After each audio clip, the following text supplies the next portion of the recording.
Já é quase julho de 2023 e finalmente o preço dos carros estão ficando cada vez mais baratos. Então, se você estava guardando dinheiro, poupando para conseguir comprar o seu carro, provavelmente essa notícia vai te deixar animado. Bom, mas será que é isso mesmo que vai acontecer? É isso que eu quero te mostrar e te passar nesse vídeo. Meu nome é Guilherme Lopes. Se você gosta desse tipo de conteúdo, desse tipo de vídeo, não deixe de deixar o seu like e se inscrever aqui no canal, pois me ajuda muito a continuar produzindo conteúdo de valor para vocês. Mas sem enrolação, bora pro vídeo. Bom, primeiro de tudo você precisa entender por que o preço dos carros estava tão alto. E o primeiro problema para tudo isso é que não tinha oferta suficiente. Desde o início da pandemia, várias fábricas e montadoras acabaram pausando suas atividades e até parando por conta da pandemia em si. Isso fez com que a oferta de carros diminuísse, já que eles não estavam conseguindo entregar a quantidade necessária para a demanda daquele momento. Isso não foi algo restrito aqui no Brasil. Várias montadoras em diversos países do mundo acabaram diminuindo a produção de veículos justamente por esse problema de falta de oferta. Você tinha poucas pessoas ali trabalhando porque você não poderia manter por questão de saúde. Isso acabava afetando a produção dos veículos e de uma forma mundial acabou reduzindo a quantidade de veículos produzidos e em oferta. Além disso, a falta de matéria-prima também atrapalhou essas montadoras, já que algumas fábricas não conseguiam entregar os produtos necessários e não conseguiam produzir para que elas terminassem ali, montassem os carros e colocassem para vender. Isso acaba gerando um efeito que afeta todo mundo. Você vê que as fábricas não conseguem entregar os componentes necessários para que produza o veículo e, consequentemente, as montadoras também não conseguem dar conta da demanda que tem para aquele produto. Bom, o segundo problema é que, por outro lado, você tinha consumidores sedentos pelos veículos. E um dos motivos é que a taxa de juros, por exemplo, no início da pandemia, estava em praticamente 2%. Foi até uma taxa histórica que não acontecia desde 1999. Então, pela taxa de juros estar mais baixa, o financiamento, consequentemente, ficava mais barato, tanto para veículos quanto para apartamentos, casas, esse tipo de coisa. Isso fazia com que as pessoas tivessem mais desejo de comprar, porque elas conseguiriam pagar a prazo e não pagar tão caro por conta dos juros. Quando você tem uma taxa de juros tão baixa como essa de 2%, fica muito mais barato você pegar dinheiro no mercado, você pegar empréstimo com os bancos. Isso porque geralmente esses financiamentos estão baseados na taxa Selic, que é a taxa de juros aqui do Brasil. Então, quando essa taxa está mais baixa, consequentemente os financiamentos acabam ficando mais baratos também. Só que o que acontece quando você tem uma alta demanda, quando você tem muitas pessoas procurando por um produto e pouca oferta, pouca quantidade dele no mercado, acaba se tornando um produto escasso e por isso o preço dele sobe muito.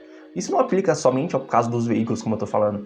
Você pegar qualquer outro produto em que você tenha pouca oferta dele no mercado, seja porque não estão conseguindo produzir, pegar até em questão de alimentos, arroz, não está conseguindo produzir muito arroz, e muitas pessoas atrás daquele produto, vai fazer com que o preço fique muito mais alto do que normalmente já é. Só que o contrário também acontece. Então, quando você tem um produto que está muito disponível no mercado, no caso dos veículos, se você tem muitos veículos disponíveis e pouca demanda, poucas pessoas atrás daquele produto, isso faz com que o preço caia muito, já que tem poucas pessoas para comprar aquele produto e muita oferta dele. Bom, passados mais de 2 anos após o início da pandemia, e agora o cenário já é completamente outro. Enquanto naquele período as empresas não estavam conseguindo produzir a quantidade necessária, hoje elas já voltaram ao ritmo normal de trabalho, já tanto as montadoras quanto as fábricas. Então você tem normalmente ali a produção dos componentes necessários, você tem as montadoras conseguindo produzir os veículos, porém agora a procura está muito mais baixa devido a alguns motivos. Primeiro que enquanto em 2020 a taxa para financiamentos, para empréstimos estava muito mais baixa, estava em 2%, a Selic no caso, hoje ela está se mantendo numa alta histórica. Para você ver, nos últimos meses a Selic se manteve em 13,75%, quase 14%, o que não é normal aqui no Brasil. Então isso faz com que os empréstimos e os financiamentos fiquem muito mais caros do que estava naquele período. Só para você entender de uma forma prática. Enquanto em 2020 você conseguia pegar um dinheiro mais barato, financiar um veículo, um apartamento e pagando uma taxa de juros mais barata, já que a Selic estava em 2%, hoje se você for fazer um financiamento você vai pagar praticamente 6 vezes mais, justamente porque a Selic hoje está muito mais alta e a maioria desses financiamentos vão se baseando na taxa Selic. Então, como a Selic está em quase 14%, um financiamento está custando praticamente 6 vezes mais do que estava naquela época. E mais uma vez isso não se restringe somente ao Brasil. Para você ter uma ideia, dos Estados Unidos no início da pandemia, ali em 2020, 2021, a taxa de juros deles era praticamente zero. Então você conseguia ali fazer financiamentos em que você pagava poucos juros ou até nenhum juros naquele mesmo financiamento. E hoje já está chegando a taxa de juros até 5%. Então você vê que é uma alta muito grande que não acontece só no Brasil, acaba afetando tanto os Estados Unidos como todos os outros países do mundo. O problema é que aqui no Brasil, quando você compra um carro, você já paga quase metade dele só de imposto. Então mesmo quando as taxas estão controladas, para você ter uma ideia, se você compra um carro 0 km, até 43% do preço daquele veículo é somente de imposto, para você ter uma noção de como as coisas ficam muito mais caras simplesmente pelos impostos que são embutidos neles. Isso significa que se você pagar 50 mil reais em um carro zero hoje em dia, que já é muito difícil, você vai pagar praticamente metade desse valor só de imposto. Então, para você ter uma ideia, se você gosta, entende de carros, o Volkswagen Gol, que era para ser um carro popular, um carro de entrada, ele está chegando a custar quase 70 mil reais, podendo até passar desse valor. Isso é praticamente ridículo, porque a maioria das pessoas não tem condição de pagar esse valor num carro, sem contar o que vai vir de juros do financiamento se ela for financiar o veículo. Bom, além do problema das taxas mais altas, você também vê uma desaceleração na economia do mundo todo nesse pós-pandemia. Muitas pessoas acabaram perdendo seus empregos nesse período de pandemia, guardando pouco dinheiro, ficando com pouco dinheiro. Isso faz com que poucas pessoas estejam comprando, gastando dinheiro e faz com que a economia pare de crescer também. E no caso dos veículos, isso acaba gerando um efeito cascata.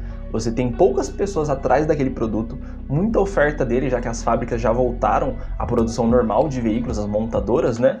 Então isso acaba chegando a um único resultado: queda de preços. Então, se você já tem um carro, faça um teste, compare a tabela FIPE do seu carro do início da pandemia, ali no começo da pandemia, com o valor dele agora. Você vai ver que provavelmente isso vai estar te afetando também. Bom, por fim, eu penso que se você pretende comprar um carro nos próximos meses, principalmente um carro usado, vale a pena você esperar um pouco e conseguir preços mais baixos do que os que estão agora. Além disso, talvez você consiga uma taxa mais baixa para financiamento, né? Isso se a Selic não se manter como ela está hoje. Bom, economia é um assunto que eu gosto muito de estudar e gosto muito de conversar sobre isso. Então, se você quer que eu faça um vídeo explicando melhor como funciona a economia aqui no Brasil e no mundo, deixe aqui nos comentários que eu faço com o maior prazer. Espero que esse vídeo tenha te informado sobre o que está acontecendo. Não deixe de curtir e se inscrever se você gosta desse tipo de conteúdo e se esse vídeo te ajudou. Mas é isso. Tamo junto e até o próximo vídeo.